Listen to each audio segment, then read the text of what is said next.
Drivers, race drivers, this is it. This is our last episode. I thought what I'd do is kick back with you beautiful folks that have been following this show for so long. Thank you so much. It's been amazing. But yeah, I'm here at the hotel ready for the F1 test that we're doing tomorrow with AlphaTauri, with Liam Lawson, which is going to be amazing. His first proper F1 test. So I thought, well, what better way to finish off the season at the similar time to when we just witnessed the last race of the 2021 Grand Prix, F1 season. See, I can't even talk with that tired. But it was mega. As you probably know, a certain Dutch person won, Max Verstappen, right here actually. I'll show you where I am. This is where it all happened. You can see the circuit there. That's where obviously they were going really slow under the safety car, and on they went, and it was an epic last lap. All you F1 fans, you enjoyed it. We watched it from here. Well, actually, a little secret. We were here with F2 in the morning, and then to watch the race, we just came to the hotel room. Which, you know, a lot of people fly to F1 Grand Prix to watch an F1, but when you're working in it, you go to the hotel because you want to listen to the commentary. You want to do all that stuff. You don't want to be just stood there not knowing what's happening, and which is a pretty good job. But it would have been ace to actually have been here on the last lap, I think, because we were right underneath the grandstand, the Orange Army grandstand, which actually, don't know if you can see it, but it's just there. It's that grandstand through that cover over this beautiful, actually you probably saw this hotel on the TV as well. So yeah, it was epic. And I think I want to finish off this season talking about that, but really it's just two lessons that I take personally from Max, and some people love him, some people hate him, but you can't deny that kid, because he's still a kid, has something special. He's always had something special. And actually, I've got to put you down so I don't make you feel sick. Put you down on my computer just to give some stability to this video, otherwise it can send you a bit doolally. But yeah, I first met Max when I was coaching his teammates in F3, so I spent the year against Max, but in the same team. So I learned a lot from him, but he came there 16 years old, and the first test at Hungary, turned 12, that's where I stood, just watching, and I've heard a lot about this world champion, Carter, coming into turn 12, and I knew that our car, because the teammate was the one I was with, had understeer at turn 12. Yet I watched this 16-year-old rock up, and he went through the corner with oversteer, so the rear coming out. I was like, how the hell has his car got oversteer and ours has got understeer?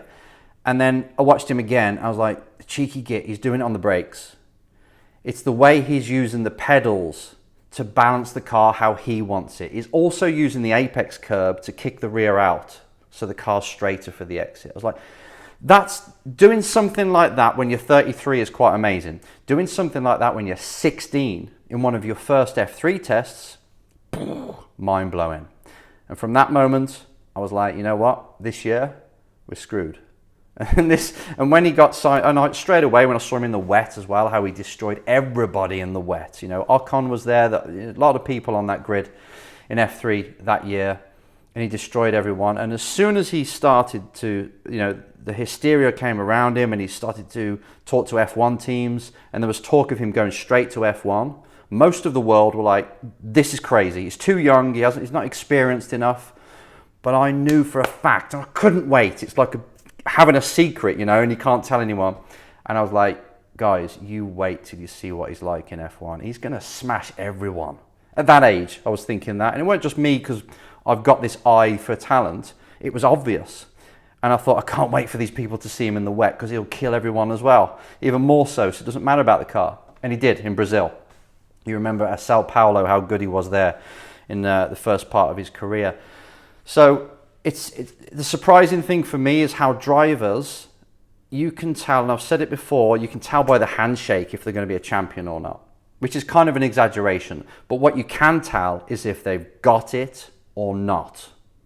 And when you get somebody like that, and I've had the privilege of working with people, a few drivers like that, it's instant. You look at them just for 3 minutes on track, maybe just once, and you see them dancing with the car the way they do and manipulating it and trying things and being confident enough to have a spin, but then come round next lap and do it again without the spin, but you're trying something else instead of being fearful, instead of worrying about all these little things that, well, he's got a bit faster engine than me, I haven't got as much experience as all these other people.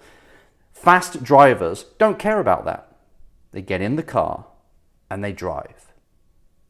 And that's pretty much it. And they're good.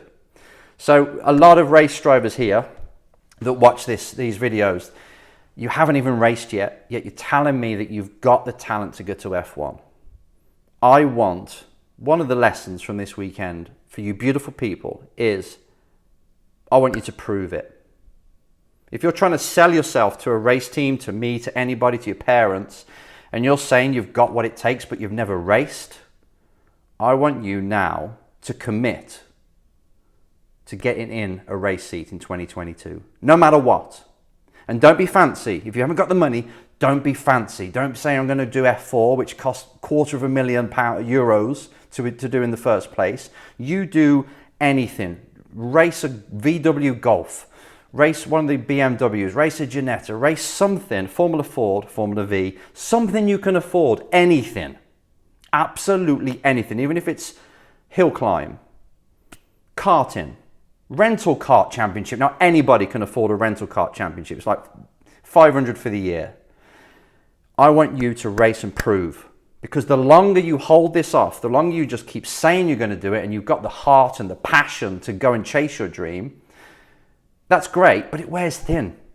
People are like, yeah, brilliant, you're going to get a job. So just start to prove yourself. Start to walk the talk. Start to talk less, but use your actions more. Say, I'm going to go out and I'm going to get a race win. I'm going to go out, I'm going to show myself that I'm good enough and I can drive. So that was one thing that just reminded me when I'm talking about this. It wasn't what I was supposed to be talking about today, but I want to talk about the lessons that I take from this weekend. And it is the Max show. Sorry to keep going on about him for you Hamilton fans, but there's something to learn here. The first thing is that speed is everything, which I've actually said, sorry, I've actually covered that. But the second thing that really hit home was brand. Brand means reputation. You need to build a reputation in this sport in order to get the opportunities offered to you. So again, when he was in F3, he started to win races, people could just see that he was fast. I remember him going to see, this is Max, going to see Mercedes, because I was with a DTM driver back then, Vitoris, in the Mercedes team. And I saw Max come into the hospitality area and I was like, oh, what's he doing here? He's talking to the big boss of Mercedes, which was Toto Wolff. And then the rumours started, and then you started to find out he's actually going to sign with Mercedes as the junior team. So he probably would have done GP2 or F2, whatever it was then. And then he would have made it to F1, and he would have been in the seat instead of Bottas if he carried on. So you can imagine, Max would have won bloody how many championships by now? Not just his first one, if he did that back then, 6, 7, 8, 7 years ago. But then he went to Red Bull. They wanted him. They offered him a lot to jump ship and go towards Red Bull, and they stole him from Mercedes at the last second. So you can imagine how now Toto Wolff's like, could have had him. But again, it's brand. It's reputation. He had that rep. All of a sudden, everyone wanted him. It's not because his dad was used to be in F1 back in the day. It's hardly anything to do with that. It was him. They saw something in him. And also, on top of that brand is the Orange Army, which again is just there on that grandstand behind me.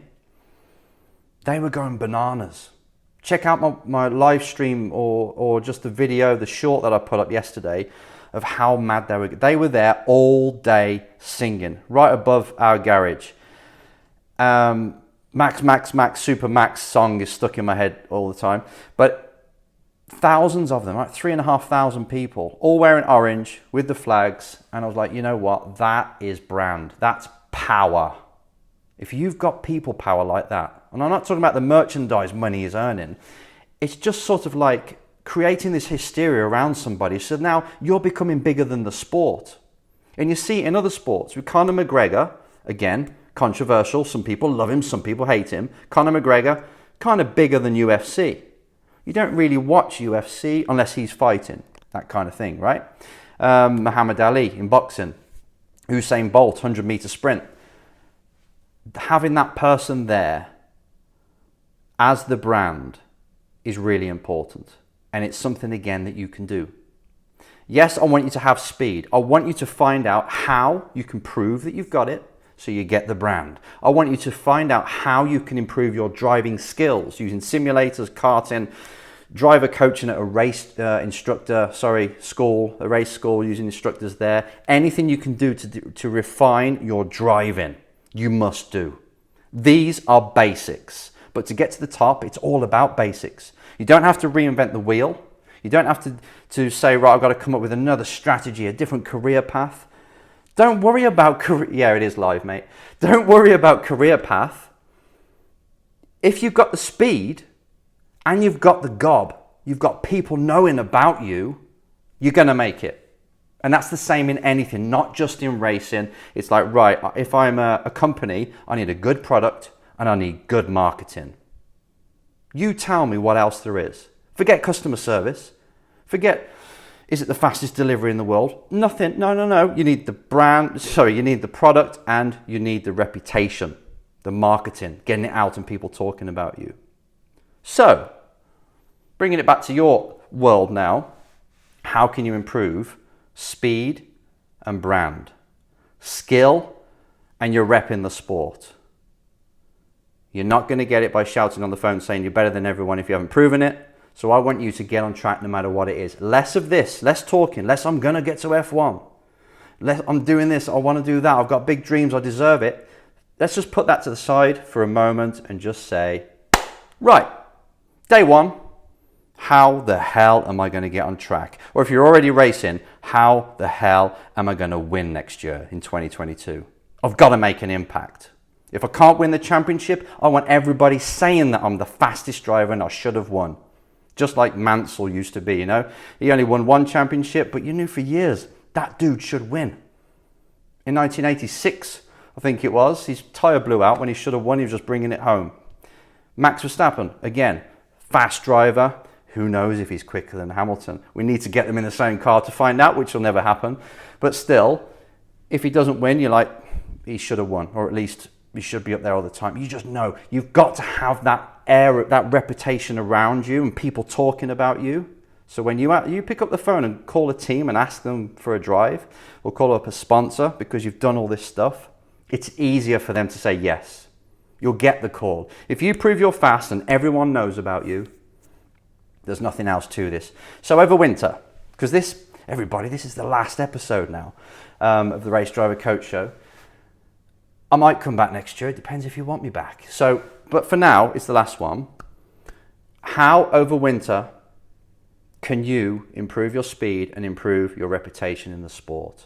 And I've talked about how to get in the sport in the past. You know, if you want to be a mechanic, get in that way so you're in the environment, people get to know your name and you're working on your skill there. But just over winter, make it your objective. Start every single week, speed, brand, speed, brand. How am I going to increase my skill, improve my skill, get faster, get on the track, which is sponsorship as well, but also how am I going to get people to know about me? I don't want to be the best kept secret anymore. I don't want to be telling my mum and dad and people that I'm going to make it. I haven't done anything about it in the last 2 years.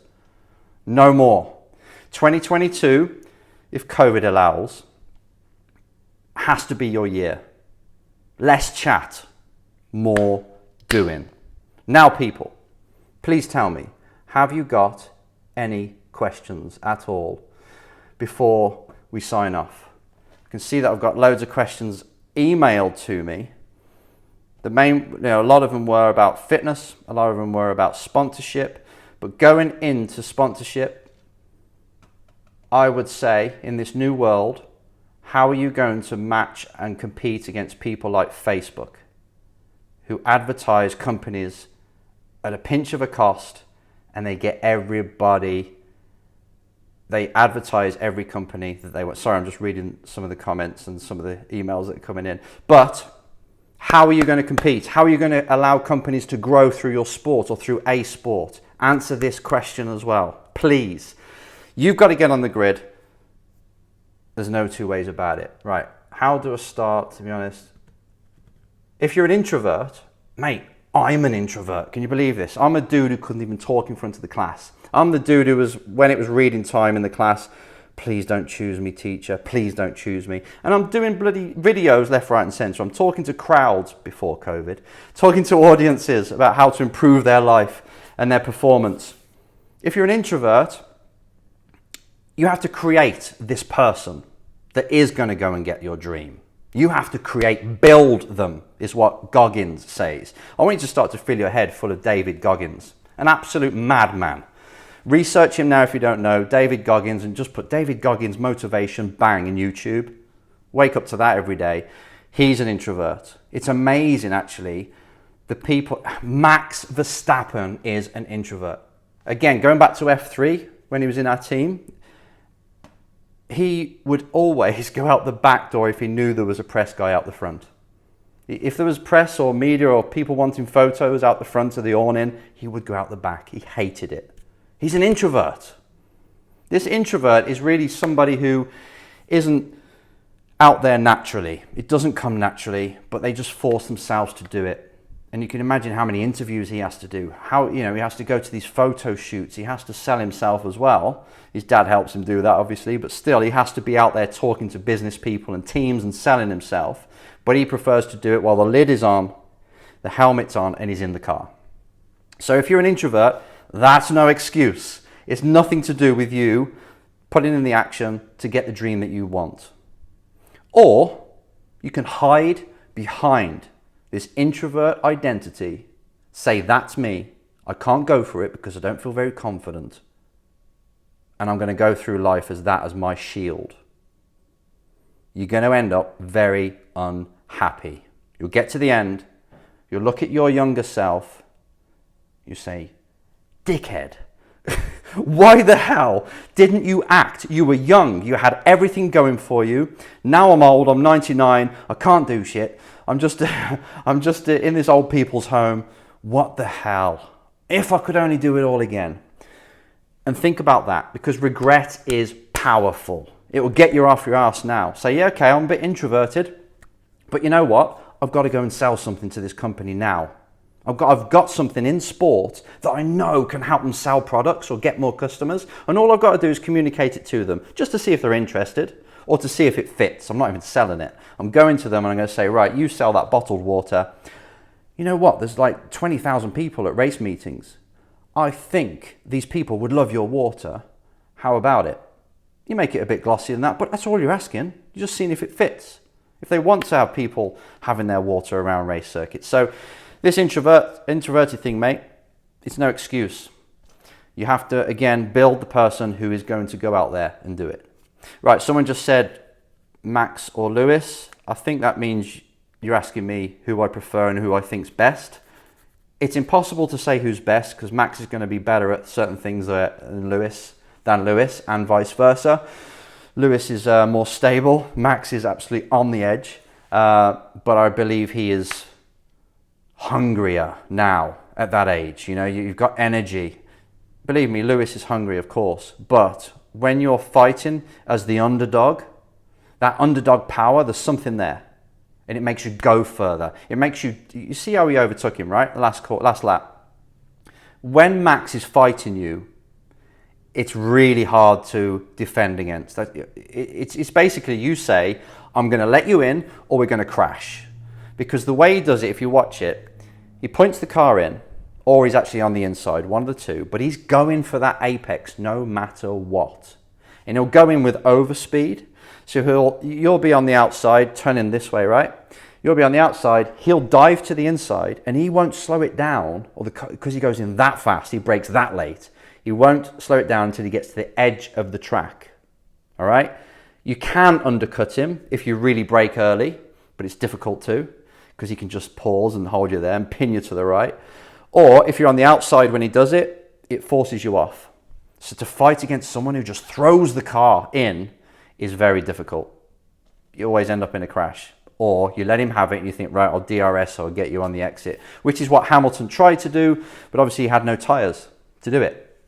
There was nothing left where Max was on soft. So they're just two different drivers in a way, both great in the wet. You know, them two are pretty much the two best nearly in the wet. It's hard to say who's best, but let's just say Max has got the edge a little bit at the minute. So that's my thought on it. But yeah, guys, bringing it back to you. Remember, speed and brand. One more thing, unless you ask a question that catches my eye. One more thing is this week I'll say who's won the latest competition for the bands, the resistance bands, and they'll get sent to you, so I'll email you all for that. Thanks for the whole year, everybody. The few highlights that come out from this season for me are Brian Sims, the absolute sponsorship warrior. Go back to 2 episodes ago, I think it was, when I interviewed him. He was brilliant. And wow, it's hard to say what I actually think about anything else, but the one thing I want to do is hold you accountable. I want to hold you accountable over this winter to say, right, Uncle Enzo, I am going to dedicate myself now the next 3 months to improving my skill, speed, and improving my brand, my reputation in the sport. And if you're not in the sport, it's like, right, how can I start? I've got 3 months to sort this out. I want you to have a calendar, a countdown clock, where every single day you look at that clock, you're like, holy crap, I've got 3 weeks left. I've got to call some people. I've got to get some quotes off race teams. I've got to see if I can buy a race car, a really cheap one. I've got to go karting. I've got to do something. I want people on this channel to be actively going for racing, unless you're just here for a bit of motivation and nothing to do with racing. But I want you to, if you are committing yourself and you say, I want to be a race driver, I think now, the next 3 months is the time to do it.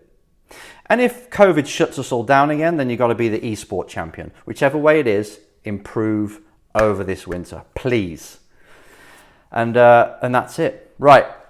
In the meantime, this will be the last one for the year, but just send me questions. You can do it on the website, theracedrivercoach.com, and that will supply me with enough questions to fuel the next season. But everybody, it's been a great season. Thank you. From Abu Dhabi, I'd like to say goodbye and thank you all. And I mean it. Thank you all for being on this journey. Bye for now. And Happy New Year. Merry Christmas. Happy New Year.